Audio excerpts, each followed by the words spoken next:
దాదాపుగా 1,50,00,000 మంది భక్తులకు ఎలాంటి అసౌకర్యం కలగొద్దు, ఏర్పాట్లలో లోపం ఉండొద్దు అని చెప్పి మా ప్రభుత్వం 110 కోట్ల రూపాయల నిధులను కేటాయించి అహర్నిశలు ఎన్నికలు ముగిసిన వెంబడే జాతర ఏర్పాట్లను పర్యవేక్షించాల్సిన పరిస్థితిలో పొంగులేటి శ్రీనివాసరెడ్డి గారిని, కొండా సురేఖ గారిని, సీతక్క గారిని, పొన్నం ప్రభాకర్ గారిని వీళ్ళందరినీ కూడా సమన్వయం చేసి మంత్రులతో ఒక బృందాన్ని ఏర్పాటు చేసి పేద ప్రజలందరికీ కూడా రవాణా ఇబ్బందులు ఉండొద్దు అని, ముఖ్యంగా ఆడబిడ్డలకు ఆర్టీసీ బస్సులో ఉచిత ప్రయాణాన్ని మా ప్రభుత్వం తీసుకున్న మొట్టమొదటి తొలి నిర్ణయం.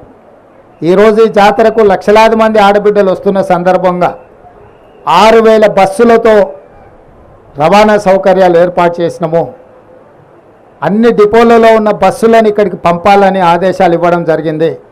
అదనంగా 100 కొత్త బస్సులను కొని ఈ జాతర ఏర్పాట్లలో వాటిని వినియోగించడం జరిగింది. అదేవిధంగా ఈరోజు దాదాపుగా రాష్ట్రంలో 18 కోట్ల మంది ఆడబిడ్డలు బస్సు ఉచిత ప్రయాణం మా ఎన్నికల హామీలో భాగంగా ఏర్పాటు చేస్తే వినియోగించుకున్నారు. ఈరోజు జాతర కూడా లక్షలాది మంది వస్తున్నారు అని అంటే అది ప్రభుత్వం తీసుకున్న నిర్ణయం. ఈరోజు ఆడబిడ్డలందరికీ కూడా ఉపయోగపడ్డది. ఇదే కాకుండా రాజీవ్ ఆరోగ్యశ్రీ కావచ్చు, ఇతర కార్యక్రమాలు కావచ్చు,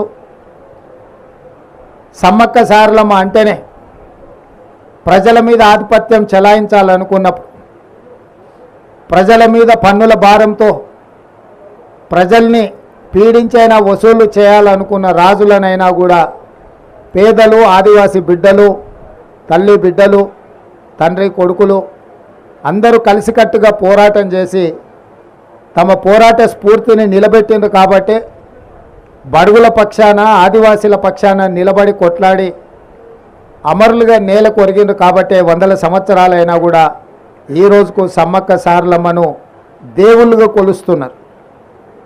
మనుషులుగా తమ యొక్క నమ్ముకున్న ప్రజల కోసం నిలబడి పాలకులతో కొట్లాడినందుకు ఈరోజు వాళ్ళు అమరులై దేవతలుగా ఇక్కడ వెలిసిల్లుతున్నారు. అంటే ఆనాటి నుంచి ఈనాటి వరకు పాలకులు ప్రజల్ని వేధించినప్పుడు, పీడించినప్పుడు, ఆధిపత్యం చెలాయించాలనుకున్నప్పుడు ఎవరో ఒకరు నిలబడతారు. నిలబడ్డవాడు నిటారుగా నిలబడి కొట్లాడి పేద ప్రజల పక్షాన విజయం సాధిస్తారనే స్ఫూర్తి ఈ సమ్మక్క సారలమ్మ నుంచి మేమందరం పొందినాం. ఆ స్ఫూర్తితోనే 10 సంవత్సరాలు నిరంతరం పాలకులు చేస్తున్న అరాచకాన్ని, దోపిడీని, ప్రజల మీద ఆధిపత్యాన్ని చెలాయించాలనుకున్న, మేమే రాజులం శాశ్వతం అనుకున్న వాళ్ళ మీద తిరగబడి పేదల పక్షాన కొట్లాడినాం.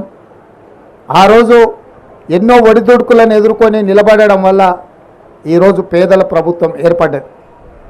అంటే సమ్మక్క సారలమ్మ స్ఫూర్తి ప్రజాస్వామిక దేశంలో, తెలంగాణ రాష్ట్రంలో మమ్మల్ని అందరినీ కూడా ప్రభావితం చేసి ఈ పోరాటంలో ముందుకు నడిపించడం వల్ల ఈరోజు ప్రజాప్రభుత్వం ఏర్పడ్డది.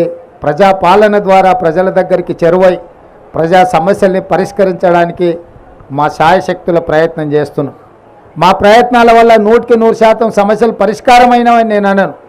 కానీ ప్రజలకు ఒక భరోసా, ఒక విశ్వాసం, ఈ ప్రభుత్వం మాది, ఈ ప్రభుత్వానికి మేము చెప్పుకోవచ్చు, ఈ ప్రభుత్వం దగ్గరికి మేము వెళ్ళొచ్చు, ఈ ప్రభుత్వం మా దగ్గరకు వస్తుంది, మా గ్రామాలలో మా మాట వింటుంది, మా గ్రామాలలో ఉండే సమస్యల్ని ఈ ప్రభుత్వం పరిష్కరిస్తుంది, తండాలలో గూడాలలో కూడా ప్రజాపాలన ప్రజలకు చేరువవుతుందనే నమ్మకాన్ని ఈ 75 రోజుల్లో మేము కల్పించే ప్రయత్నం చేసాం.